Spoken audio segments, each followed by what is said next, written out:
Et salut tout le monde, ici Passion Car Spotting, on se retrouve pour une toute nouvelle vidéo YouTube.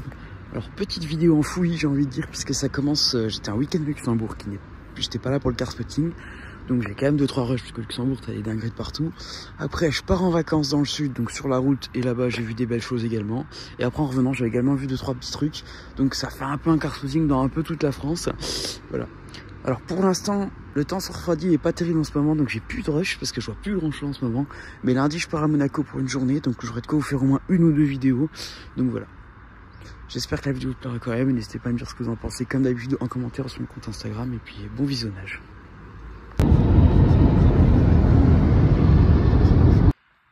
Là on vient d'arriver au Luxembourg, c'est super calme, et là on a ça, donc c'est une Smart One, hashtag One, je sais pas, j'ai jamais su comment on dit, Brabus. Avec vraiment la partie là en plastique dur, Brabus. Le diffuseur, Brabus, sachant que c'est une voiture électrique. Elle a pas du tout l'intérieur Brabus. Non, et à l'intérieur, à l'avant, on a juste Brabus. Voilà, donc elle a rien de Brabus. Enfin, si, elle a une prépa Brabus. Et là, tu vois que ça a vraiment perdu son charme. Surtout sur de l'électrique. Mais bon. Bon, on est le matin à Luxembourg, je suis pas forcément là pour faire du car spotting, mais sur le parking, je tombe sur une petite Audi, oui, BMW i8, donc la version hybride, voiture qui a bientôt 10 ans, et qui pourtant fait toujours autant futuriste, donc hybride. Voilà, le bel intérieur. Elle est grise, on n'en voit pas souvent. Et ça fait 374 chevaux, et je crois que la puissance est pas énorme parce que tu dois être à quelque chose comme 250 chevaux et 130 en électrique. Voilà, mais ouais, on n'en voit pas souvent, ça reste quand même quelque chose d'assez joli, cette aérodynamisme qui est assez jolie. Les jantes, j'avoue, je suis pas fan, mais ce qui est très stylé, c'est les portes qui vont en papillon comme ça. Et ouais. Puis cette config classique plus discrète, mais vraiment on n'en voit pas souvent, donc ça fait plaisir à voir.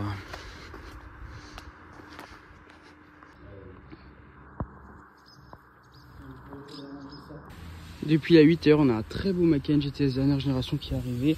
Et on a aussi une petite Boxster en 981, config classique, jantes grises, étrier gris.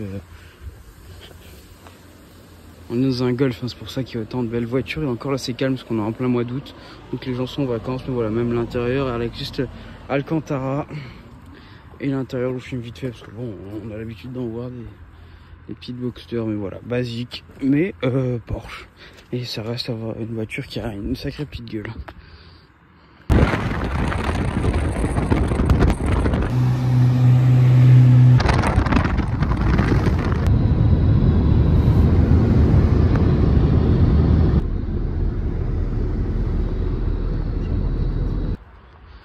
Après l'Allemagne, après Luxembourg, on est en Allemagne, et là on a un beau RSQ3 vert pomme qui est assez joli. Un gros RS3.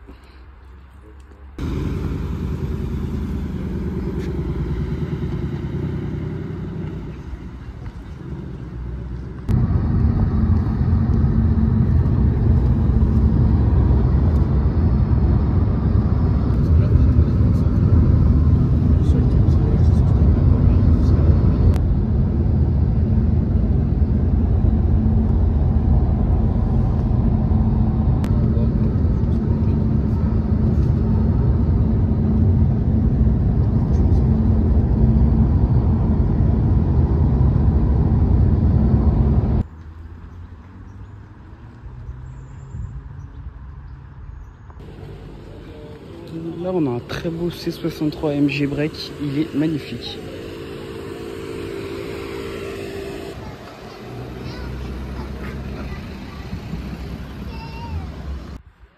Là, on a une très jolie Mustang avec une très belle config que j'aime beaucoup. On a également un Macan avec un blanc un peu brillant nacré qui est sublime. Et cette Mustang là elle est magnifique, grise avec les bandes bleues orange et les bandes noires, elles sont sublimes, vraiment j'adore.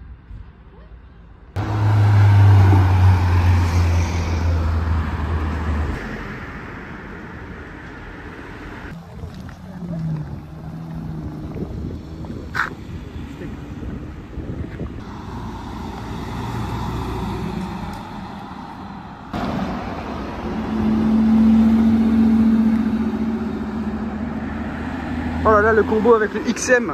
Oh là là, incroyable.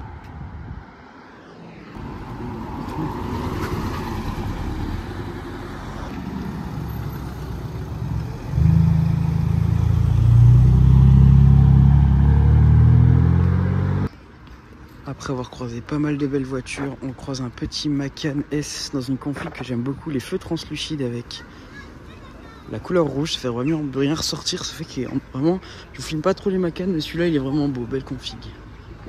Là on a un petit Dodge Durango, c'est pas commun en France, c'est un gros 4x4 américain qui sort en SRT, alors celui-là je crois pas que c'est un SRT, mais Dodge Durango quand même, on n'en voit pas souvent. Bah plaque suisse hein, forcément, c'est toujours, ils ont souvent des voitures américaines, les Suisses.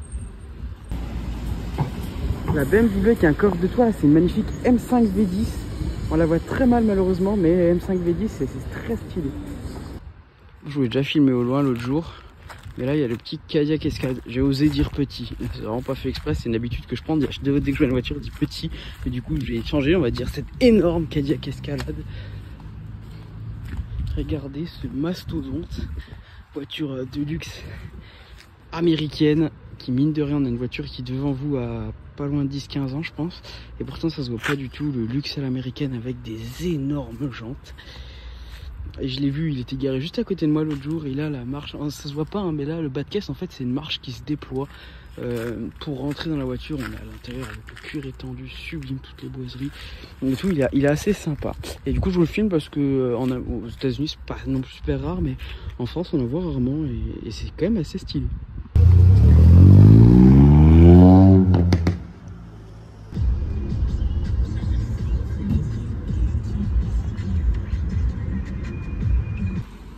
Là on a un Audi SQ2 avec les polychapeaux comme ça, on en voit rarement, très rarement.